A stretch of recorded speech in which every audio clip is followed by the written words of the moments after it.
you will prevail.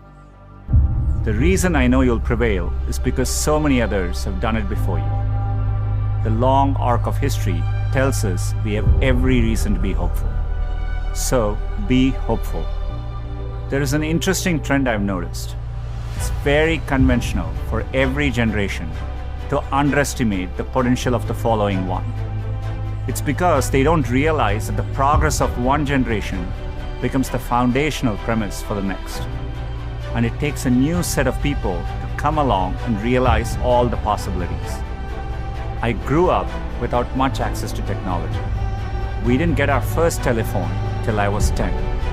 I didn't have regular access to a computer until I came to America for graduate school. My father spent the equivalent of a year's salary on my plane ticket to the US so I could attend Stanford. It was my first time ever on a plane.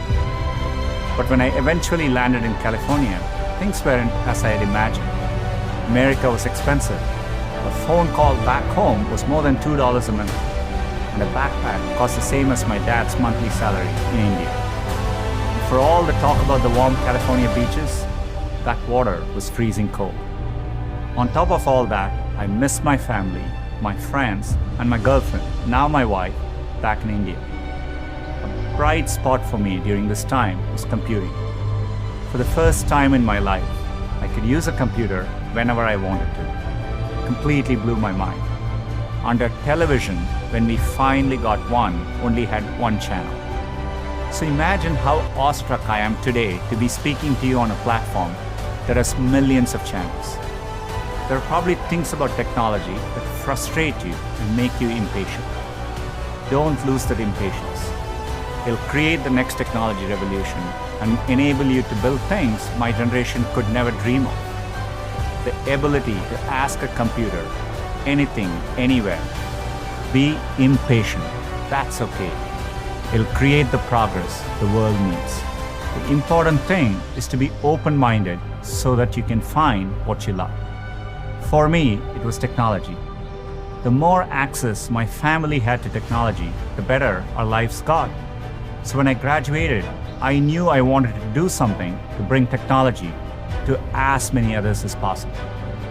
At the time, I thought I could achieve this by building better semiconductors. At that time, I used to read about what was happening in Silicon Valley, and I wanted to go be a part of it. And at that same moment, the internet was literally being built all around me. The year I arrived at Stanford was the same year the browser Mosaic was released, which would popularize the World Wide Web and the internet. The summer I left was the same summer that a graduate student named Sergey Brin met a prospective engineering student named Larry Page. These two moments would profoundly shape the rest of my life. But at the time, I didn't know it. It took me a while to realize that the internet would be the single best way to make technology accessible to more people. And as soon as I did, I changed course and decided to pursue my dreams at Google. So, a big part of what I focus on at any given time is, making sure we are innovating and building products for the future. So we are thinking about, things like virtual reality or augmented reality. So these are all new areas. But we've always had a very ambitious mission. We wanted to organize the world's information and make it universally accessible. We feel like we are in early days of that mission. And, so for us, the journey is just getting started.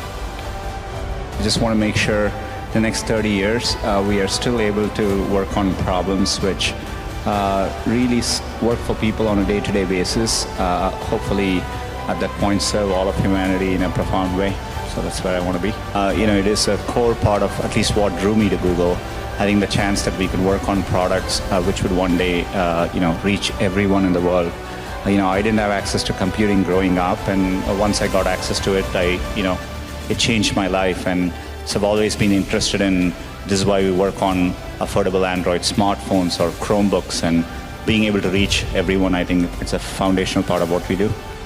Inspired by the wonder that first browser created in me, I led the effort to launch one called Chrome in 2009 and drove the effort to help Google develop affordable laptops and phones so that a student growing up in any neighborhood or village in any part of the world could have the same access to information as all of you. Had I stayed the course in graduate school, I'd probably have a PhD today, which would have made my parents really proud. But I might have missed the opportunity to bring the benefits of technology to so many others. And I certainly wouldn't be standing here speaking to you as Google CEO. Another thing I've noticed over time is you will have many opportunities to reinvent yourself, and so I think it's worthwhile taking risks and trying to do something you're really excited by. And if the first attempt you don't do it, you can try again, and things seem to work out in the long run.